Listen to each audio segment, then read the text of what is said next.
Israel, o único Estado judeu do mundo localizado a leste do Mar Mediterrâneo, e a Palestina, o território da população árabe que provém das terras controladas por Israel, são conhecidos há muito tempo pelo conflito persistente com a ocupação israelense da Cisjordânia e da faixa de Gaza. A tensão entre Israel e a Palestina tem se deteriorado ao longo dos anos, atingindo o ápice com muitos confrontos violentos entre os dois lados. Para entender as raízes do conflito entre Israel e a Palestina, é preciso voltar alguns milhares de anos. História antiga do conflito israelense-palestino no século 17 a.C., seguindo o chamado de Deus, 3 patriarcas do povo judeu, Abraão, Isaque e Jacó, se estabeleceram na região que hoje corresponde a Israel, Cisjordânia, faixa de Gaza, partes do Líbano, Síria e Jordânia. Mais tarde, a região foi chamada informalmente de Terra de Israel, Terra Prometida, Palestina ou Terra Santa. Por volta de 1000 a.C., o rei Saul estabeleceu a monarquia israelita, que foi posteriormente governada pelo rei Davi, que fez de Jerusalém a capital de seu reino, e por seu filho, o rei Salomão, que construiu o primeiro templo em Jerusalém.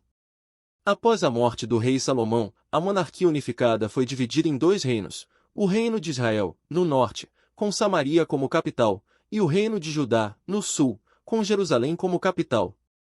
A terra se tornou o lar da maioria dos judeus, mas foi alvo de várias conquistas por diferentes grupos, levando a uma diminuição significativa da população judaica na região. Uma dessas conquistas foi realizada pelo Império Romano, que deu o nome de Palestina a Judá, com a intenção de romper a conexão judaica com a terra de Israel. Nesse período, o cristianismo, que começou como uma seita judaica, acabou se tornando a religião dominante. No final do Império Romano, no século VII, houve uma conquista árabe, iniciando a expansão do Islã. A cúpula da rocha foi construída sobre as ruínas do segundo templo, tornando Jerusalém uma cidade sagrada para 3 religiões monoteístas, judaísmo, cristianismo e islamismo. Depois que os cristãos em Jerusalém foram intensamente perseguidos pelos turcos seljúcidas, um império da Ásia Central com ambição de expandir seu território, os cristãos na Europa lançaram várias cruzadas para recuperar a cidade sagrada para os cristãos. Durante esse tempo, muitos judeus foram mortos, e outros fizeram peregrinações, principalmente na Europa Ocidental. Do século XVI à Primeira Guerra Mundial, a Terra Santa, junto com grande parte do Oriente Médio, foi governada pelo Império Otomano, uma superpotência islâmica. A terra era chamada informalmente de Palestina. Ao mesmo tempo, na Europa, cada vez mais judeus se juntavam a um movimento chamado sionismo, com o objetivo de criar um Estado nacional judeu em sua terra ancestral. No início do século XX, dezenas de milhares de judeus se mudaram da Europa de volta para a região.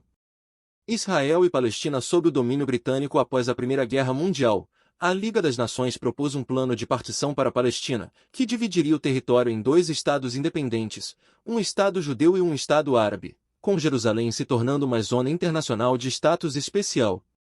No entanto, os árabes, que representavam a maioria da população, rejeitaram o plano, que concedia mais terras aos judeus, que compunham apenas 1/3 da população. Em 1920, a Grã-Bretanha recebeu o mandato da Liga das Nações para governar a Palestina, e prometeu estabelecer um lar nacional judeu na região, de acordo com a Declaração de Balfour de 1917. Isso levou a crescentes tensões entre judeus e árabes, resultando em atos de violência nas décadas de 1930 e 1940. Em resposta ao aumento da população judaica na Palestina devido ao medo de perseguição durante o regime nazista na Alemanha, os britânicos limitaram a imigração judaica. Isso levou à formação de milícias judaicas que lutaram contra os árabes e resistiram ao domínio britânico. Após a Segunda Guerra Mundial, quando milhões de judeus fugiram da Europa em busca de um lar, a Grã-Bretanha retirou-se da região. O nascimento do Estado de Israel logo após a Segunda Guerra Mundial, a ONU propôs um plano de partição para a Palestina, que dividiria o território em 2 estados independentes, um Estado judeu e um Estado árabe, com Jerusalém como uma zona internacional de status especial. No entanto, os árabes, que eram a maioria da população, rejeitaram o plano, que atribuiu mais terras aos judeus, que representavam apenas 1/3 da população. Menos de um ano depois, com a retirada britânica da Palestina, Israel declarou sua independência, marcando um novo capítulo sangrento na luta entre judeus e árabes. A Guerra Árabe-Israelense de 1948, logo após a proclamação de independência de Israel, eclodiu uma guerra entre árabes e judeus, conhecida como a Guerra Árabe-Israelense de 1948. A guerra envolveu 5 nações árabes recém-independentes: Egito, Jordânia, Iraque, Síria e Líbano, todas fazendo parte da Liga Árabe, que invadiram a região na tentativa de estabelecer uma Palestina árabe unificada. No entanto, um acordo de cessar-fogo foi alcançado um ano depois, no qual mais de 2/3 da Palestina histórica, incluindo Jerusalém Ocidental, ficaram sob controle israelense.